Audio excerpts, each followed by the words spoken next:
You've probably been told that seeing the same numbers over and over, or having one of those meaningful coincidences, is always a good sign, that it means you're on the right path. But what if that's only part of the story? What if some synchronicities are actually warnings? Have you ever followed a trail of signs, maybe toward a new job or relationship, only for it to lead to a dead end, leaving you more confused than when you started? Have you ever felt like the universe was sending you a clear message, but that message led straight to disappointment? You're not alone. The problem isn't the universe, it's that we've been given a one-dimensional map for a five-dimensional reality. Kind of synchronicity for another is like mistaking a warning sign for a welcome mat.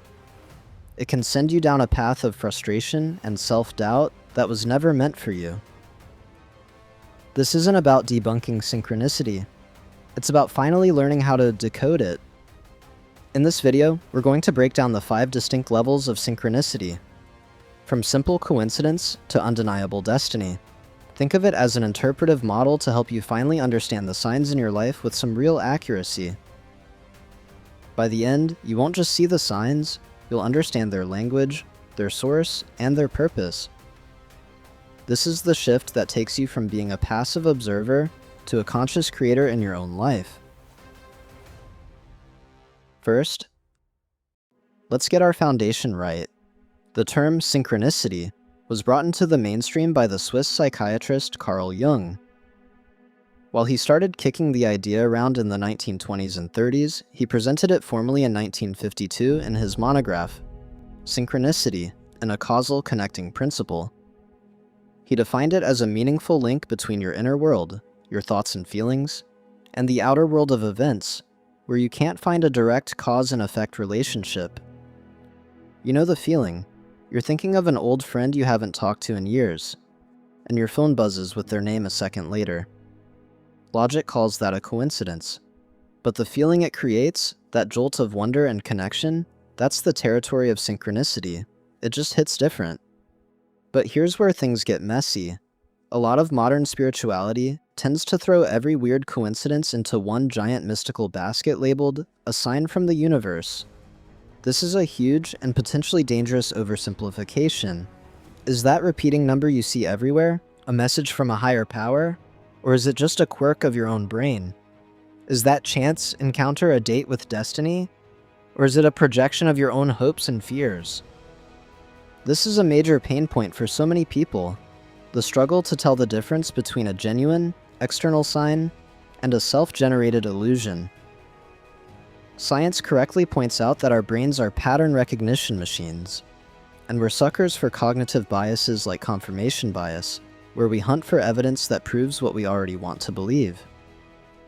But dismissing everything as psychology is just as limiting as believing everything is a divine message. The truth is far more nuanced. The 5 levels we're about to explore are a new lens. They're a sorting system to help you figure out where a so-called sign is actually coming from. Your own mind, your unconscious, or maybe something beyond.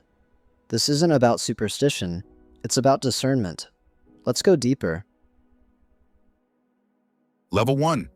Coincidence and conscious priming. This first level is the most common and the most misunderstood. It's where many people start their journey with signs and, honestly, where a lot of them get stuck. This level isn't run by the universe. It's run by your own attention. It's the world of coincidence, supercharged by conscious priming. Here's how it works. You decide you want to buy a red car. Suddenly, you see red cars everywhere. The number of red cars on the road didn't change. Your awareness of them did. You've basically told your brain, hey, this is important now. This is often explained using a simplified model of a part of your brain called the reticular activating system, or RAS. Think of the RAS as a bouncer for your conscious mind. It's a network of neurons that filters the insane amount of information hitting your senses every second, and it only lets in what it thinks is important. While the full science involves a complex network across the brain, the popular concept of the RAS is a useful metaphor. When you consciously focus on something, like the number 1111, you're priming your brain's filtering system to flag it. Your mind then subconsciously starts scanning for it. This isn't a mystical process, it's a biological one. The sign feels like it's coming from the outside, but its origin is internal. You are creating the pattern through your own focused attention. This is also the home turf of confirmation bias. If you're convinced someone is your soulmate, you will subconsciously filter everything they do through that belief, magnifying the proof and ignoring anything that doesn't fit. Level 1, synchronicities aren't meaningless, but their meaning is self-created. They are a mirror to what's on your conscious mind, your focus, your desires, your anxieties. The first step to real clarity is to stop asking, "What is the universe trying to tell me?" and start asking, "What am I telling myself? What have I programmed my own mind to look for?" Getting this frees you from a world of self-imposed signs and opens you up to the next layer of reality. Level 2, the unconscious mirror. Now we move from the conscious mind into the deep end of the pool, the unconscious. Level 2 synchronicities are way more emotionally charged and often more disruptive. These aren't just patterns you notice. These are patterns that happen to you. They are the recurring life themes that seem to chase you, no matter how hard you run. Do you keep dating the same kind of emotionally unavailable person? Keep landing jobs with the same toxic boss, just in a different building? Do you find yourself stuck in the same financial loop, despite your best efforts? This is the unconscious mirror. Now, this is a spiritual and psychological interpretation, not a proven scientific mechanism. The idea in this framework is that your external reality starts to feel like a reflection of your unresolved inner state. Your unhealed wounds, suppressed fears, and deepest insecurities don't just stay inside you. They project outward, seemingly organizing the chaos of life into a pattern that forces you to look at what you've been avoiding. From this perspective, the universe isn't punishing you. It's giving you a mirror. While psychology might explain these patterns through things like attachment styles or learned behaviors, this framework suggests another layer of meaning is at play. It suggests your inner energetic state attracts experiences that resonate with it. If you have a deep down belief that you aren't worthy of love, you may find yourself unconsciously drawn to people and situations that confirm that belief. It's a feedback loop. The purpose of a level 2 synchronicity is almost never to say you're on the right path. It's a wake-up call that you're on a path that needs a serious inner course correction. It's a call to stop blaming the world and start looking within. When you see these painful patterns, the question isn't, "Why does this keep happening to me?" The real question becomes, what inside of me is calling this experience forward? What wound is this pattern asking me to heal? Answering that is the key to breaking the cycle. Level 3, the nudge universal alignment. Once you've started to get a handle on your conscious projections and your unconscious mirrors, you create space for level 3, the nudge. This is classic, true synchronicity, much like Jung described. It's a meaningful, a causal coincidence that seems to come from outside you, giving you gentle feedback that you're in alignment with a greater flow. Unlike the painful repetitions of level 2, a nudge is usually a singular, almost elegant event. It's subtle and brings a feeling of quiet magic and confirmation. It's the right book falling off a shelf just when you need its wisdom. It's overhearing strangers discuss the perfect answer to a question you've been wrestling with. It's thinking of an obscure topic and then having it pop up in a documentary you randomly watched that night. These events don't feel like they're born from your anxiety or your wounds. They tend to show up when you're in a state of relative calm and openness. They don't scream for attention, they whisper. They feel less like a dramatic intervention and more like a quiet wink from the universe that says, "Yes, keep going." Here, the metaphysical interpretation is that some kind of benevolent force is interacting with your journey. It's a belief that the nudge is the universe's way of confirming a decision you've just made or are about to make. It reinforces your intuition. For instance, you finally decide to quit your soul-crushing job to pursue art. On your walk home, you see a mural with the words, "Leap and the net will appear." That's a nudge. It simply validates the path you've already chosen. The key to spotting a nudge is its emotional signature. It doesn't create confusion, it dissolves it. It leaves you with a feeling of peace, clarity, and a quiet, smiling sense of wonder. It's a sign you've done the inner work and are starting to move in harmony with life, not against it. Level 4, the Signpost. Active guidance. If the nudge is a gentle wink, the signpost is a flashing neon arrow. At level 4, synchronicity gets more active, more insistent, and way more direct. This is no longer just confirmation. This is active guidance trying to steer you in a very specific direction. Signposts are not subtle. They are a series of highly improbable, connected events that are basically impossible to ignore. It's not just seeing a number once, it's seeing the same sequence of numbers everywhere for weeks. It's not just meeting one person from a city you've been thinking of moving to, it's meeting 3 people from that same small town in one day. The universe isn't whispering anymore, it's raising its voice. This level often shows up at major crossroads in your life. While a nudge confirms a decision you've already made, a signpost often appears before the decision, urging you toward a specific choice. Its defining characteristic is the feeling of being pulled by an external current.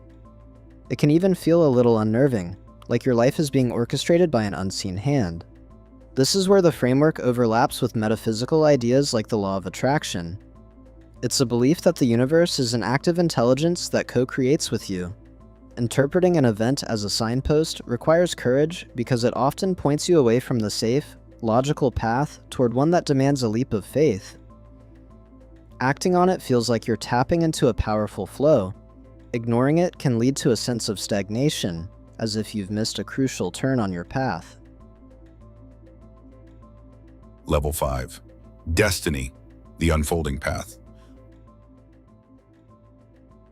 Level 5 is the rarest and most profound state. It's the destination that all the other levels are pointing toward. At this level, you're no longer really looking for signs, because your entire life has become one. This is the state of destiny, or what some spiritual traditions would call living in the Tao, or your Dharma. It's a state of total alignment with your life's purpose. Here, synchronicity isn't a series of separate events. It's a constant, effortless flow. The right people, resources, and opportunities appear exactly when you need them, without you having to force anything. You've stopped swimming against the current or even with it. You've become the current. This state is seen as the result of mastering the other levels. You've learned to manage your conscious focus, level 1. You've healed the unconscious wounds that were creating painful patterns, level 2. You've learned to recognize the gentle confirmations, level 3. And you've learned to follow the active guidance, level 4. As a result, it feels as if your inner will and the will of the universe have become one and the same. Your desires seem to manifest effortlessly because they are in harmony with the greater flow. The feeling of this level isn't drama or excitement, but a deep, unshakable peace, a quiet knowing. You move through the world with purpose and trust, with the sense that everything is unfolding perfectly. This is the ultimate potential of understanding synchronicity, not as random curiosities, but as a curriculum for the soul, guiding you from a life of confusion to a life of flow and purpose. So now you have the map. You have a framework to start decoding the signals in your own life. You are no longer just a passenger, tossed around by what you thought was random chance. You can start to distinguish between the echo of your own mind and the call of your destiny. You can see when life is holding up a mirror for healing, and when it's putting up a signpost for action. This is where true agency begins. We're New Acropolis, a school of philosophy formed by volunteers, and we believe in putting these ideas into practice. With branches across the US and all over the world, we are a community dedicated to exploring this kind of practical wisdom. If you're ready to learn the language the universe has been speaking all along, subscribe to our channel and join us.